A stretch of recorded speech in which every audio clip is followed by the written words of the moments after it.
kapaglaom kat, gikan sa Northern Iloilo to, 4 kahamiling kalag ang nagbaton kay Kristo bilang personal na manluluwas.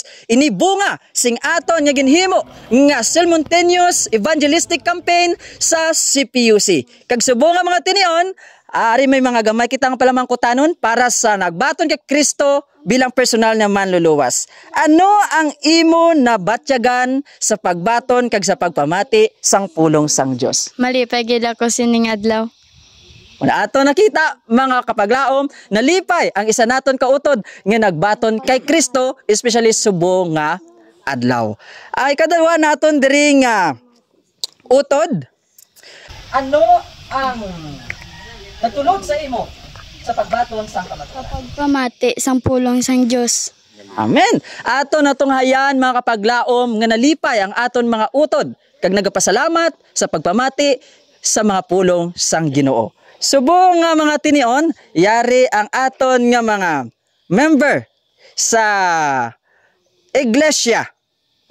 Anong nag-motivate sa imo sa pagsuporta sa aton nga programa?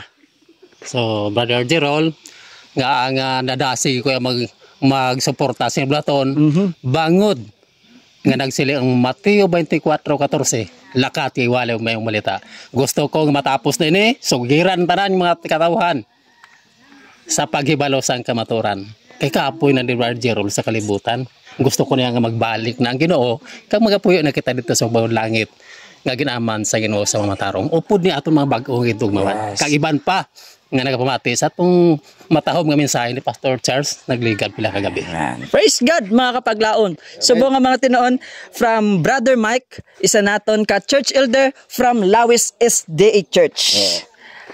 Anong imo nakita o paano mo nakita ang Ginoo nga naga-workout sa buluhaton? Una best nagpasalamat ko sa Ginoo sang tanan nga support niya sa spiritual, sa pagpakamayo, may panglawas. Okay, nabatyagan ko nga ang Ginoo wala gid nagapabaya basta ara lang kita nagasalig sa iya, di kita mahadlok kay nagsaad man siya nga siya dili ka mahadlok kay ako magaupod sa imo. So amo na nagaisog kita sa pagsuportar kapag sa dalasang bulaton sa Ginoo bangod nga ang Dios gali wala nagapabaya sa aton. Kabay nga buligan kita sa Ginoo nga mangin mabinungahon permanente ang aton papangabudlay paagi sa hikot sang balaan nga espiritu.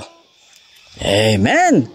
Ato nabatian mga kapaglaom mga matahom nga mga mensahe gikan sa aton nga mga church members or elders from Northern Iloilo 2. Gikan sa aton nga district pastor sa Northern Iloilo 2, Pastor Charles.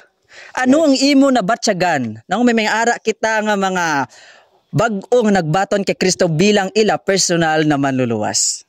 Una sa tanan daw hindi ako makaisip kung daw ano ang akon nga kalipay sang dugang naman nga 4 ka mga hamili nga kalag nga idugang sa ginarian sa langit, and I know ang kalangitan nagasiningit nagahinugyaw tungod sang iya nga mga kanakan nga nagbaton sa iya sining adlaw bilang personal nga maluluwas. And of course, kalipay mako sa mga kauturan nga nagsupport, mga leaders, mga opisyalis sa church nga nangin isa kadako nga history sa sining nga adlaw. Nga ining adlaw, this is the day that the Lord has made. We will rejoice. Amen. And be glad on it. Gikan sa Northern Iloilo 2, mga mapagsik sa buluhaton, kaupod sing aton mga brethren nga mapagsik kag nagasuporta sa aton nga programa.